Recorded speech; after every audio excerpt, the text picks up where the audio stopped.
సిద్దిపేట జిల్లా హుస్నాబాద్లోని 2024-25 సంవత్సరం 5వ తరగతి ప్రవేశానికి దరఖాస్తుల స్వీకరణ, అలాగే 6, 7, 8వ తరగతిలో మైనార్టీలకు మాత్రమే పరిమిత సంఖ్యలో ఇంటర్మీడియట్ మొదటి సంవత్సరం సిఈసి, హెచ్ఈసి గ్రూప్లో 40 సీట్లు ఉన్నట్లు పాఠశాల ప్రిన్సిపల్ కె. శ్రీవాణి తెలిపారు.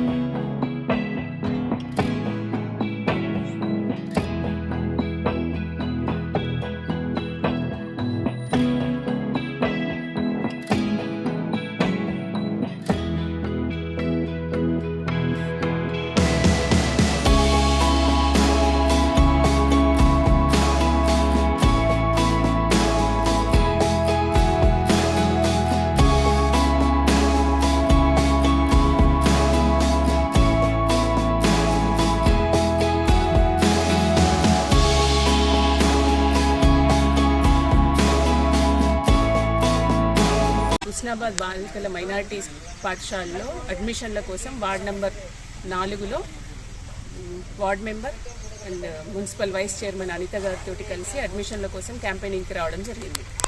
బాలికా దినోత్సవ శుభాకాంక్షలు. మరి ఆడపిల్ల చదువు ఇంటికి ఎంత ప్రాముఖ్యమో, మన సమాజం ముందుకు పోవడానికి ఒక మహిళ ఎంత కృషి చేస్తుందో మనకు అందరికీ తెలుసు. మరి ఈరోజు మన 4వ వార్డులోని మైనార్టీ బాలికల గురుకుల పాఠశాల వారు మరి 4th వార్డులో అంతా తిరిగి, ఇక్కడ మైనార్టీ పిల్లలు ఎక్కువ శాతం ఉంటారు కాబట్టి మరి వార్డు గల్లీ గల్లీ తిరుగుకుంటూ అడ్మిషన్స్ తీసుకోవాలి, ఆడపిల్లలు బాగా చదువుకొని పైకి రావాలి అని వారు ఉపాధ్యాయులు అలాగే పిల్లలు ఊరేగింపుగా వచ్చి ఇక్కడ ఇల్లు తిరిగి పాంప్లెట్లను పంచడం జరిగింది. ముఖ్యంగా ఇక్కడ తల్లిదండ్రులకు కూడా మేము చెప్పేది ఏంటంటే, దయచేసి మీ పిల్లల్ని రోజు స్కూల్కు పంపించండి. చదువు అనేది మోస్ట్ పవర్ఫుల్ వెపన్ కాబట్టి అది ఉంటే సమాజంలో ఎలా ఉండాలి, ఎలా ఉండకూడదు అనేవి దానిని ఎవరూ దోచుకోలేరు. దాచుకుంటే తగ్గిపోతుంది, అది దోచుకోలేనిది. కాబట్టి ప్రతి ఒక్కరూ తమ పిల్లల్ని సక్రమంగా స్కూల్కు పంపించి, అడ్మిషన్స్ ఎప్పుడూ కొన్ని సీట్లు ఖాళీ ఉంటున్నవి.